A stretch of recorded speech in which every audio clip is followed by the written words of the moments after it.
this is what they're going to do when the mark of the beast comes. They're going to create an economy that is failing, where everyone is struggling, where the pay at jobs are so low, where the government isn't helping out anybody else, where we have a homeless epidemic, where no one wants to have kids anymore because they can't afford it, where in order to get an apartment, you got to make 3 or 4 times the rent. The housing market, let's not even talk about it. Groceries, people can't afford to eat. And if they do afford to eat, they can't eat what they actually want to eat. They just eat what they can eat to survive because it's too expensive. They are going to wait until we are in a recession. And I don't mean just a United States recession. I mean a world recession where everyone is in complete desperation and panic, and they need a savior. Everything will have to be downhill. The Antichrist is not coming when everything is good. The Antichrist is coming when everything is bad.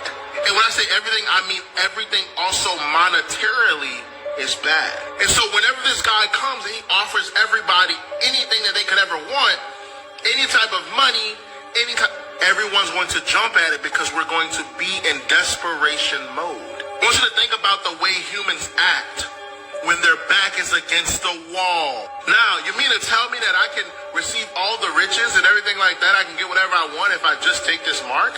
Yeah, I'll do it. How many people you think are going to say that? Probably the majority of people. There's nothing worse than humans who are desperate, okay? And so they're trying to create desperation in all of people so they can bring in this savior of the world. And so they're trying to bring in this guy who's going to appear to be the savior of the world. He's going to save you from your financial hardships. And while the mark of the beast will be a lot of things, I think the biggest part of the mark of the beast, that's why it says you won't be able to buy or sell. The biggest part of the mark of the beast is going to play on people's desperation for financial gain. And so because of the desperation that people are going to have, people can't afford to eat, people can't afford to buy a place to live, people can't afford to go places, people can't afford to get things that they want. So if these things, if the mark of the beast is promising you all these good things in a time in your life where you are desperate, God forbid, but you are going to accept it. That's what they're banking on.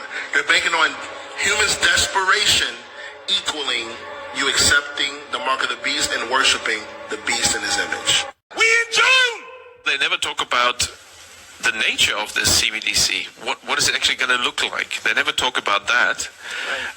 But I heard one European central banker tell me what it's going to look like. He saw it. He was invited to one of the old central banks in Europe that are very much promoting this, and they showed him. And he's a top executive director of another central bank in Europe, and there's no reason to believe that he was telling me a story. And it was around this large and would be implanted under your skin. So that is the plan. Right. And of course that has other implications on top of what we've mentioned, on top of the control aspects, because that actually enters your body, maybe violates human dignity, and can be then used for even in terms of functionality beyond the monetary and economic transaction purposes. So highly dangerous and definitely something we have to oppose. And so using cash is one of the things we can do to make sure that the hurdle will be higher for the central planners to introduce the CBDC. Ain't no microchips! It's June!